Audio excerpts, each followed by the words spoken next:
দক্ষিণ দিনাজপুরের গঙ্গারামপুরে যাওয়ার সময় পথে যুব তৃণমূলের সর্বভারতীয় সভাপতি তথা সাংসদ অভিষেক বন্দ্যোপাধ্যায়কে স্বাগত জানালেন দলীয় নেতাকর্মীরা।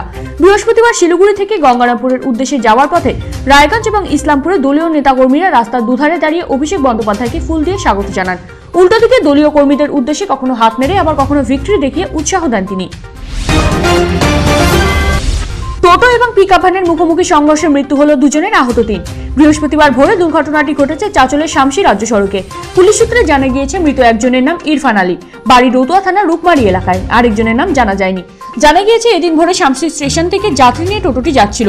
এমন সময় উল্টো দিক থেকে আসা পিকআপ ভ্যানের সঙ্গে মুখোমুখি সংঘর্ষ হয় টোটোটির। ঘটনা তদন্ত শুরু করেছে পুলিশ।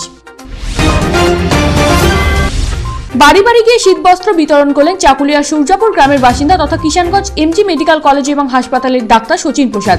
এদিন চাকুলিয়া পঞ্চায়েত এলাকার বিভিন্ন গ্রামে গিয়ে বৃদ্ধ এবং দুস্থদের হাতে কম্বল এবং মহিলাদের হাতে শাড়ি তুলে দেন তিনি।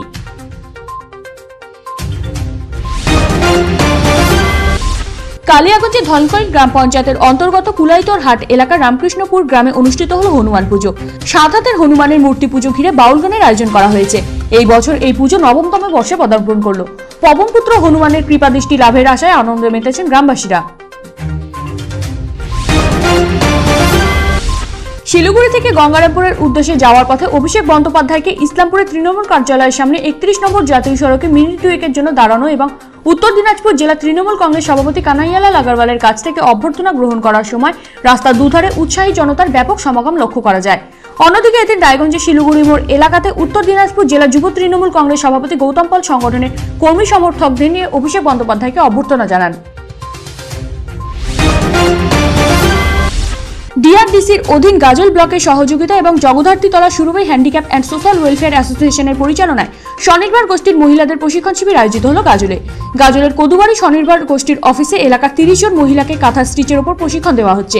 ১ মাস ব্যাপী এই শিবিরে প্রশিক্ষক হিসেবে রয়েছেন দেবী আচার্য এবং বাবলি হালদার। এই শিবির থেকে প্রশিক্ষণ নিয়ে মহিলারা স্বনির্ভর হতে পারবেন বলে আশাবাদী উদ্যোক্তারা। জমি থেকে এক যুবকের মৃতদেহ উদ্ধারের ঘটনায় বৃহস্পতিবার চাঞ্চল্য ছড়ালো চাঁচল থানার সদরপুর গ্রামে। পুলিশ সূত্রে জানা গিয়েছে মৃত এই যুবকের নাম গৌরাঙ্গ মণ্ডল। পেশায় কৃষিকাজ করত সে। তার বাড়ি চাঁচল ২ নম্বর ব্লকের ভাগটি গ্রাম পঞ্চায়েতের সদরপুর গ্রামে। বুধবার সন্ধ্যার পর থেকেই বাড়ি থেকে নিখোঁজ ছিল সে। পরিবারের লোকেরা অনেক খোঁজাখুঁজি করেও কোনো হদিশ পাননি। এদিন সকালে বাড়ির পাশের জমিতে ওই যুবকের মৃতদেহ দেখতে পায় তার বাবা। বিষয়টি জানাজানি হতেই ভিড় জমান গ্রামবাসীরা। খবর পেয়ে চাঁচল থানার পুলিশ ঘটনাস্থলে এসে মৃতদেহটি উদ্ধার করে ময়না তদন্তের জন্য মালদা মেডিকেল কলেজ ও হাসপাতালে পাঠায়। যদিও এটি খুন না আত্মহত্যা তা নিয়ে ধোঁয়াশা ছড়িয়েছে এলাকায়। ঘটনার তদন্ত শুরু করেছে পুলিশ। মৃত পরিযায়ী শ্রমিকের পাশে দাঁড়ানো মালদা জেলার রতুয়া বিধানসভা এলাকার তৃণমূল কংগ্রেসের নেতা তথা মালদা জেলা তৃণমূল কংগ্রেসের সাধারণ সম্পাদক শেখ ইয়াসিন। বৃহস্পতিবার ওই পরিবারের হাতে নগদ ২০,০০০ টাকা দিয়ে সহযোগিতা করেন তিনি। আগামী দিনে ওই পরিবারটিকে ঘর পাইয়ে দেওয়ার পাশাপাশি তার ২ নাবালিকা মেয়েকে আগামী দিনে পড়াশোনা চালিয়ে যাওয়ার ক্ষেত্রে সব রকমের আর্থিক সহযোগিতার আশ্বাস দেন তিনি।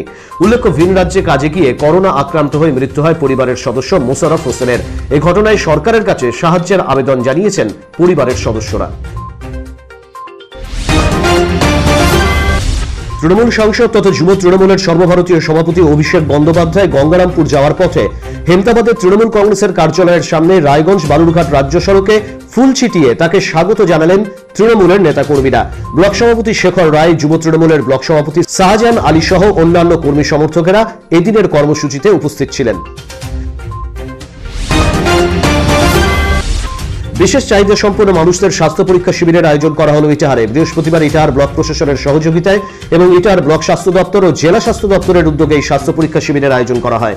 এদিনের শিবিরে ইটাহার ব্লকের 12টি অঞ্চলে শিবিরের মাধ্যমে বিশেষ চাহিদা সম্পন্ন মানুষদের নাম নথিভুক্ত করার পাশাপাশি জেলার অভিজ্ঞ চিকিৎসক দ্বারা পৃথক 7টি ক্যাম্পের মাধ্যমে চিকিৎসা করার ব্যবস্থা করা হয়।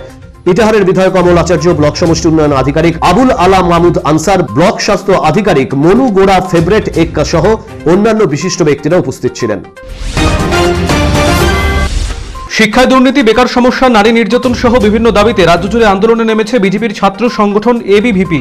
এরই অঙ্গ হিসেবে বৃহস্পতিবার রাজ্য সরকারের বিভিন্ন নীতির প্রতিবাদে রায়গঞ্জে ধিক্কার মিছিল বের করল সংগঠন নেতৃত্ব। এদিন সংগঠনের মিছিলটি শহরের বিভিন্ন এলাকার পথ পরিক্রমা করে রায়গঞ্জ থানার সামনে এসে শেষ হয়। সেখানে বিক্ষোভ দেখান সংগঠন নেতৃত্ব। সপ্তর্ষি সরকার সহ অন্যান্য নেতৃত্বরা এদিনের কর্মসূচিতে উপস্থিত ছিলেন।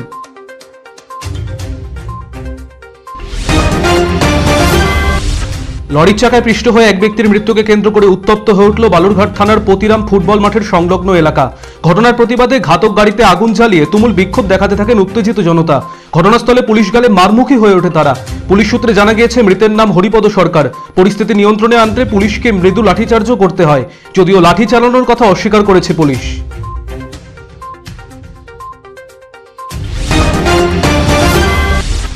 আসন্ন বিধানসভা নির্বাচনকে সামনে রেখে সমাজবাদী পার্টির বৈঠক অনুষ্ঠিত হলো হেমদাবাদে। বৃহস্পতিবার হেমদাবাদে সংগঠনের দলীয় কার্যালয়ে আয়োজিত সভায় জেলা নেতা ফরিদ প্রধান সহ 12টি অঞ্চলের অঞ্চল সভাপতি ও সংগঠনের অন্যান্য কর্মী সমর্থকেরা উপস্থিত ছিলেন। এদিন সাংগঠনিক বিষয় নিয়ে আলোচনার পাশাপাশি আসন্ন নির্বাচনে সমাজবাদী পার্টি প্রার্থী দেবে বলে জানিয়েছেন উপস্থিত নেতৃত্ব। দশম শ্রেণীর ছাত্রীদের কাছ থেকে ফর্ম ফিল আপ করার অতিরিক্ত টাকা চাওয়ার অভিযোগকে কেন্দ্র করে বিদ্যালয়ের মূল গেটে তালা ঝুলিয়ে বিক্ষোভ দেখালো দশম শ্রেণীর ছাত্রীরা। বৃহস্পতিবার এই ঘটনায় উত্তেজনা ছড়িয়ে পড়ে ইটাহার উচ্চ বালিকা বিদ্যালয়। এদিন দীর্ঘক্ষণ ইটাহার উচ্চ বালিকা বিদ্যালয়ের গেটের সামনে দশম শ্রেণীর বেশ কিছু ছাত্রীরা বিক্ষোভ দেখাতে থাকে। যদিও এ বিষয়ে সংবাদ মাধ্যমের সামনে কোনো মন্তব্য করতে চায়নি বিদ্যালয় কর্তৃপক্ষ। বিদ্যালয় সূত্রে জানা গিয়েছে সরকারি নিয়ম অনুযায়ী অন্যান্য বিদ্যালয়ের মতো ফর্ম ফিল আপ করার টাকা নেওয়া হচ্ছে।